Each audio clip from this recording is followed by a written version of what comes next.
Hello students, आज हम लोग क्लास 11 मैथ्स का एक नया चैप्टर पढ़ने जा रहे हैं, सेट थ्योरी। ठीक है, हम लोग आज क्या पढ़ने जा रहे हैं? Set theory. ठीक है, अब सेट थ्योरी क्या है और कौन दिया है? तो पहला बात, सेट थ्योरी जो हम लोग पढ़ेंगे was given by George Centaur. ठीक है, कौन दिया था इसको? George Centaur. इसीलिए जो सेट थ्योरी अभी हम लोग पढ़ते हैं उसको हम लोग कैंटोर सेट भी बोलेंगे। ठीक है, उसको हम लोग अभी उस टाइप का सेट जो अभी हम लोग पढ़ेंगे उसको कैंटोर सेट भी बोलेंगे। ठीक, अब कैंटोर सेट क्या है? सेट क्या होता है देखो समझो। सेट क्या है? It is a well defined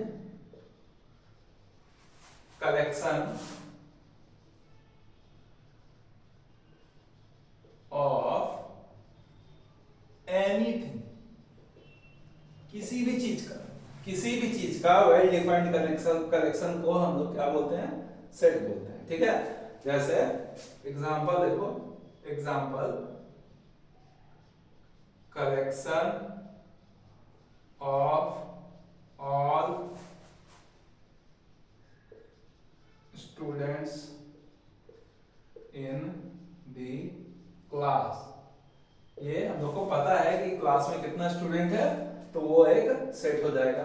ठीक है, collection of all students in the school, ये भी एक सेट हो जाएगा। Collection of all natural numbers, ये भी एक सेट हो जाएगा। ठीक है, collection of all whole numbers, वो भी एक सेट हो जाएगा। Collection of all pencils in your compass, वो भी क्या हो जाएगा? एक सेट हो जाएगा। ठीक है, बस वो चीज वेल डिफाइंड होना चाहिए। वेल डिफाइंड का मतलब क्या हुआ, ये हम लोग समझने का कोशिश करते हैं। देखो, वेल डिफाइंड का मतलब ये हुआ कि अगर हम लोग उसका पैरामीटर जानते हैं कि कैसे उसको सेलेक्ट करना है कि कौन सा एलिमेंट उसमें है और कौन सा नहीं है। ठीक है, जैसे मान लो कोई बोले कि collection of good students in your class, तो ये एक सेट नहीं होगा, क्योंकि गुड स्टूडेंट का डेफिनेशन तो हर आदमी के लिए अलग है। किसी आदमी के लिए वो गुड है, किसी के लिए वो खराब हो सकता है। हाँ, लेकिन अगर हम लोग बोले कि collection of students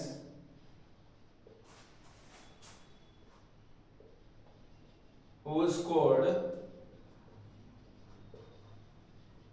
more than 9 CGPA, तो इसको हम लोग बोलेंगे कि ये इन योर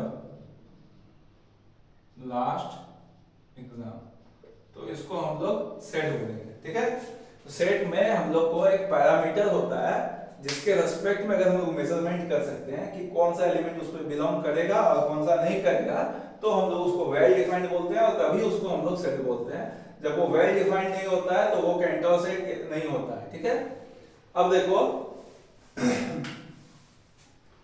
सेट को हम लोग डिनोट कैसे करते हैं? Set is generally denoted by capital letters।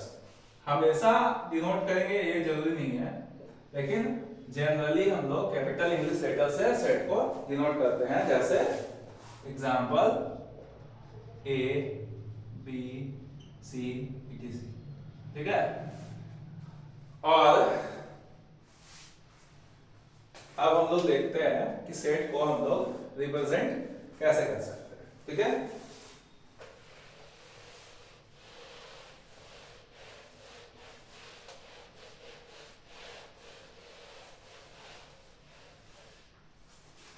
है ना? देखो,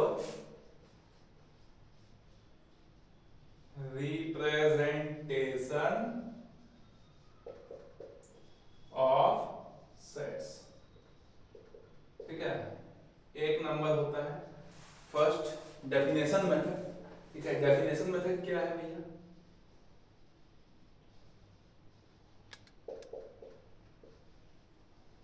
जो अभी तक हम लोग पढ़ रहे थे वो डेफिनेशन मेथड ही है, ठीक है। क्या है definition method? Here we define the set, example set of natural numbers, set of real numbers, इसको हम लोग डेफिनेशन मेथड बोलते हैं। अगर ऐसा हम लोग लिखते हैं, यहाँ पर हम लोग उसका डेफिनेशन ये देते हैं, set of students in first bench. ये क्या हो गया? एक जो यहाँ पहला बेंच में बैठा हुआ बच्चा है उसका सेट हम लोग क्या बोल दिए कि वो डेफिनेशन दे दिए, ठीक है। दूसरा होता है रोस्टर मेथड, रोस्टर मेथड, ठीक है। इसमें क्या होता है? रोस्टर मेथड में, ठीक है, या टेबुलर मेथड में, here elements of set are written inside semi bracket separated by comma, ठीक है। एक सेमी ब्रैकेट के अंदर हम लोग उसको लिख देते हैं एलिमेंट सारा को, और कोमा से सारा एलिमेंट को सेपरेट कर देते हैं। एग्जांपल देखो, example n equals to 1 2 3 dot dot dot dot, ये सेट ऑफ नेचुरल नंबर्स हो गया, है ना। मान लो होल नंबर हम लोग लिखेंगे तो यहाँ लिखेंगे 0 1 2 3 डॉट डॉट डॉट, ऐसा, ठीक है। तो इसको हम लोग क्या बोलते हैं? मान लो a इक्वल्स टू कोई सेट लेते हैं, राज, देव, दीप, ठीक है। ये क्या है? ये भी एक सेट है, और किस फॉर्म में है? तो रोस्टर फॉर्म में, ठीक है। रोस्टर मेथड से हम लोग उसको डिफाइन किए। उसके बाद क्या आता है? उसके बाद आता है तुम्हारा सेट बिल्डर, बिल्डर फॉर्म, ठीक है। ये कैसा होता है? हियर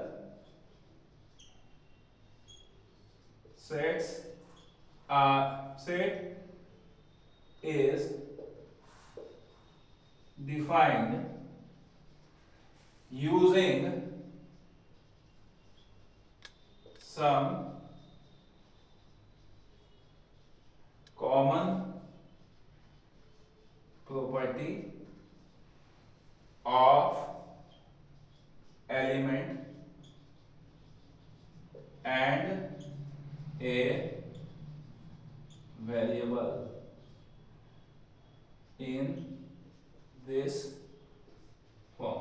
किस फॉर्म में भैया? तो देखो यहां पर हम लोग लिखते हैं a equals to x such that x has some property, ठीक है। क्या लिख रहे हैं? a, इसको पढ़ते हैं x such that x has some property, ठीक है। एग्जाम्पल देखो उसका, अगर एग्जाम्पल हम लोग लिखेंगे n equals to x such that x is a natural number, ठीक है। अब x का जितना नेचुरल नंबर है सबका वैल्यू हम लोग उसमें इसके बदले कोमा में लिख सकते हैं, ठीक है। ये हो गया सेट बिल्डर फॉर्म, ठीक है। ओके, इरेज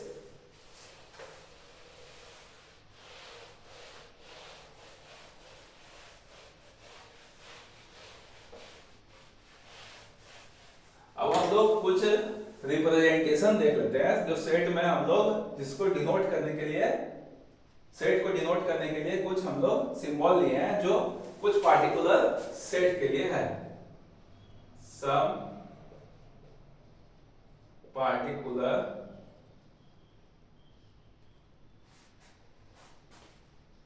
सेट्स, ठीक है।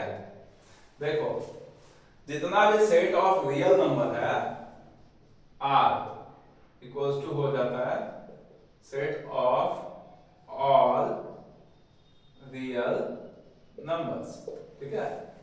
उसके बाद अगर हम लोग लिखें z, ठीक है, z तो नहीं i लिखते हैं, ठीक है, i equal to set of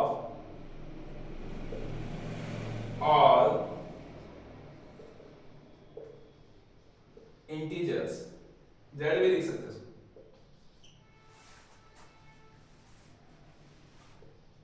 all integers, ठीक है, z plus set of all positive integers, ठीक है। z माइनस ये क्या हो जाएगा set of all negative integers, ठीक है। w is set of all whole numbers, ठीक है। इसी तरह हम लोग कभी कभी ऐसा भी लिखते हैं कि z नॉट, ये क्या होगा set of all integers except zero. अगर हम लोग यहाँ सबस्क्रिप्ट में जीरो लिखे हैं इसका मतलब क्या हुआ set of all integers other than zero, ठीक है। सी हम लोग मान लेते हैं set of all complex numbers, ठीक है। बहुत सारा सिंबल हम लोग और भी पढ़ेंगे, ठीक है। अब हम लोग देखते हैं कुछ सिंबल जो हम लोग सेट में यूज करते हैं, ठीक है। कॉमन सिंबल्स इन सेट, जो सेट में हम लोग यूज करते हैं। तो सबसे पहला जो सिंबल हम लोग यूज करते हैं वो होता है ये वाला, इसको हम लोग बोलते हैं बिलोंग्स टू या फिर इज ए मेंबर ऑफ, ठीक है। दूसरा बिलोंग्स नॉट, इसको हम लोग पढ़ेंगे बिलोंग्स नॉट टू, ठीक है। इसको हम लोग पढ़ते हैं देयर एग्जिस्ट, ठीक है। इस वाले सिंबल को काट दिए तो ये बन गया देयर डज नॉट एग्जिस्ट, ठीक है। इस वाले सिंबल को हम लोग पढ़ते हैं फॉर ऑल, इस वाले सिंबल को हम लोग पढ़ते हैं और इस वाले सिंबल को हम लोग पढ़ते हैं एंड, ठीक है। अब देखो ये बिलोंग्स टू का क्या मतलब है, ठीक है, ये हम लोग देखते हैं। इसको इरेज करने वाला हूं,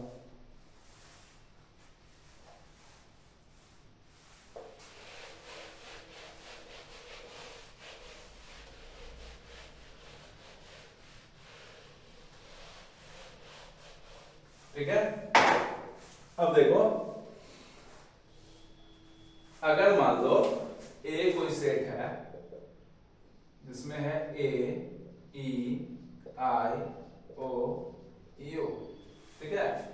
तो हम लोग क्या लिख सकते हैं, हम लोग लिख सकते हैं कि A belongs to this set A, ठीक है।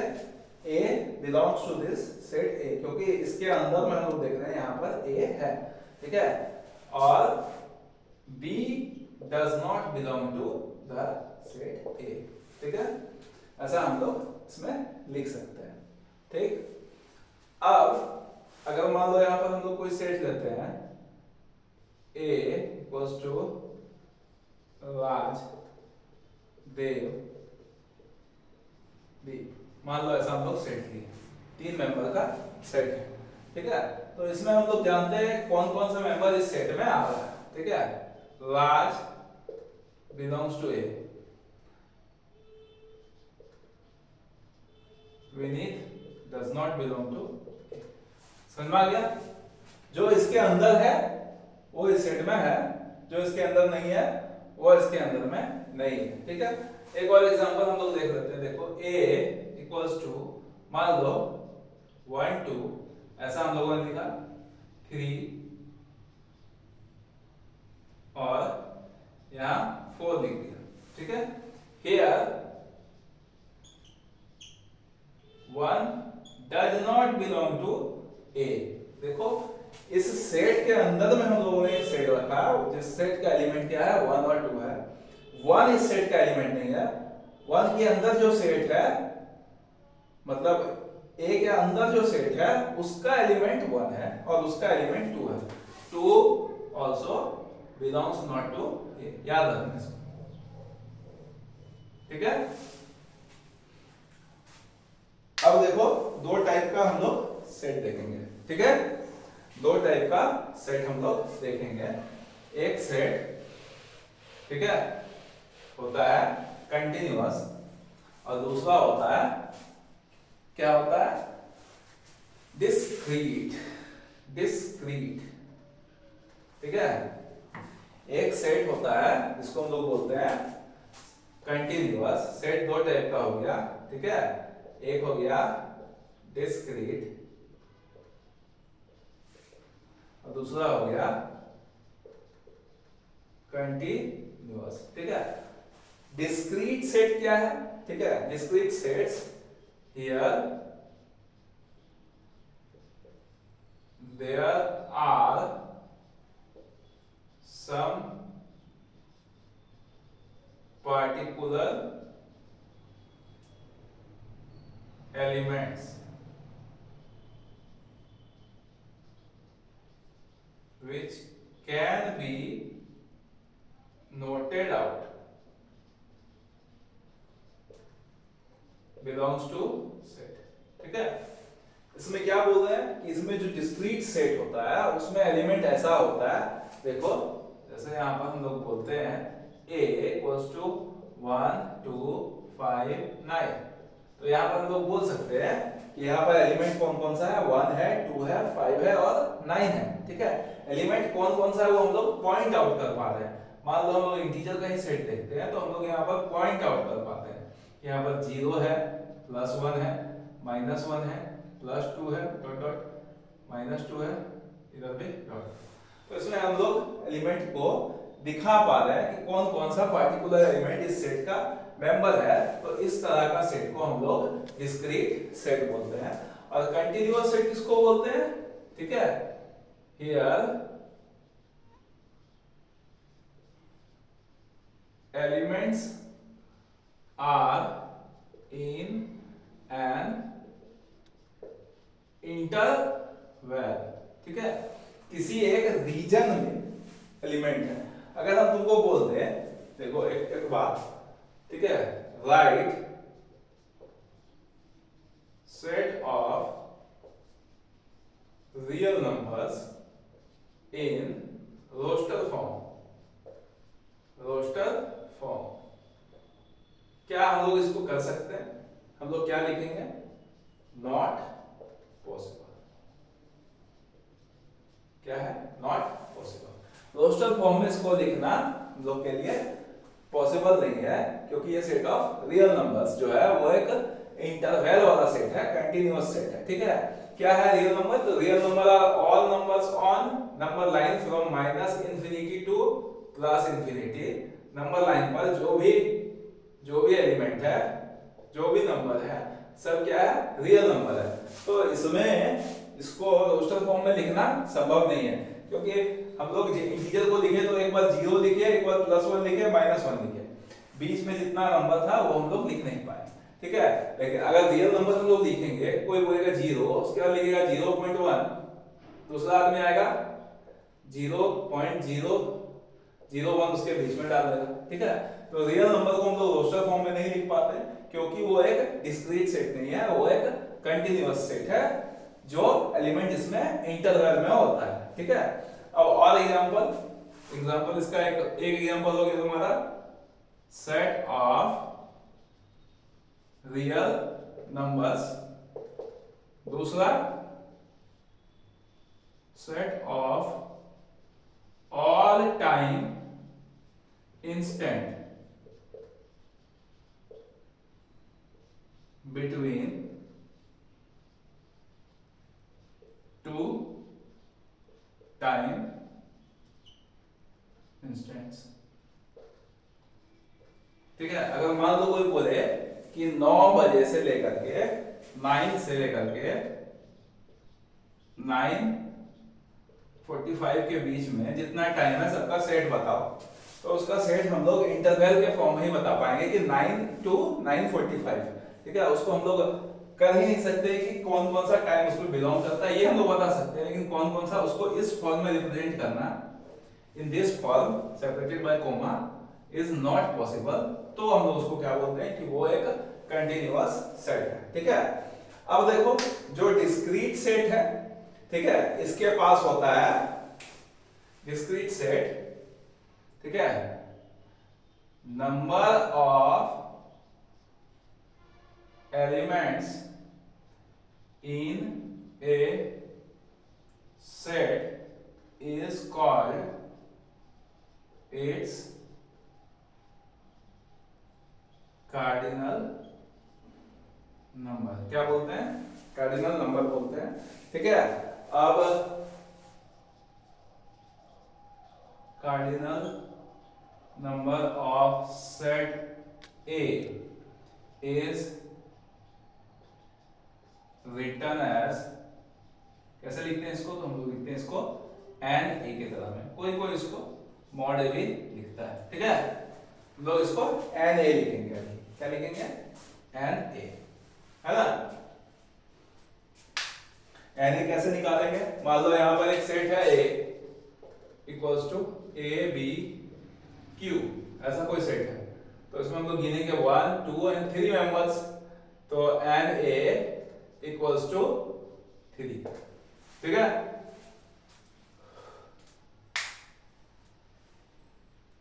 इसको भी मिटाने वाला हूं।